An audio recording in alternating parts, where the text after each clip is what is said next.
talk of exploring, we are usually talking about space. Back then it was about exploring planet Earth. Before this period, Europeans had no idea that there were other continents on the planet. There were many reasons to go exploring. For the governments of Europe, the main motivation was finding new resources. As the Renaissance went on and more products were being made, materials became very expensive. They hoped that by finding new lands they would also find stuff like wood and iron. Other materials of value could also be found, like gold and spices. Finding new sources of these items could mean great returns for any European kingdom. Aside from finding riches, there were other reasons, such as spreading your religion. As a result of the Reformation, there was great competition among Catholics and Protestants to find new converts. There was also the idea of personal glory, becoming famous. What better way to do that than have new lands named after you? Finally, it was just plain fun, or at least, it sounded fun. It gave people a sense of adventure.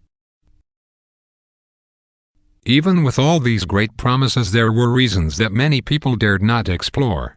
The main problem was the fear that comes from a lack of knowledge. For example, textbooks at the time taught that if you sailed across the equator you would burn up. Just like poof, you're on fire. Not cool.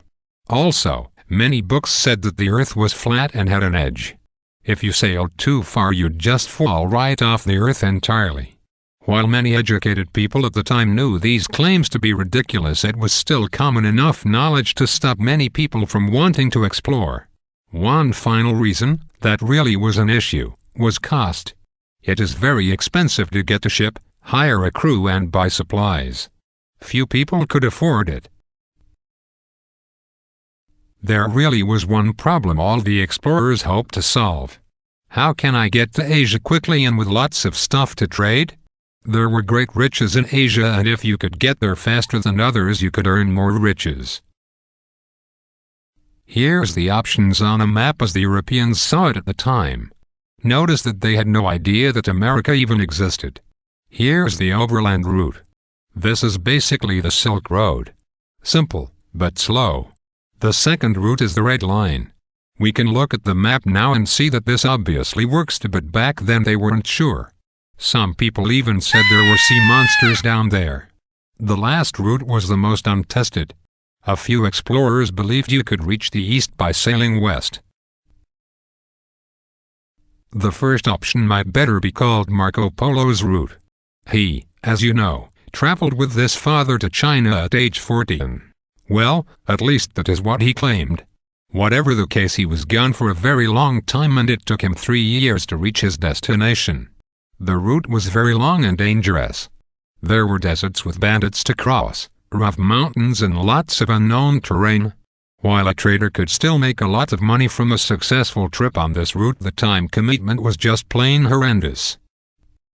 If instead they could travel by ship, it would be much faster. The Portuguese rulers believed this could be done by sailing south around Africa. The idea was that once you made it around you'd have open sea clear to India. Some argued, however, that Africa never ended and therefore this would be impossible. Plus, as I mentioned, others said that the waters around southern Africa were filled with incredibly dangerous sea monsters. Yikes. The Portuguese tried and ultimately made it around the tip of Africa in 1498 in a voyage led by Vasco da Gama. Notice that this late date is actually after Christopher Columbus, whom we'll talk about later. The third option was considered quite radical.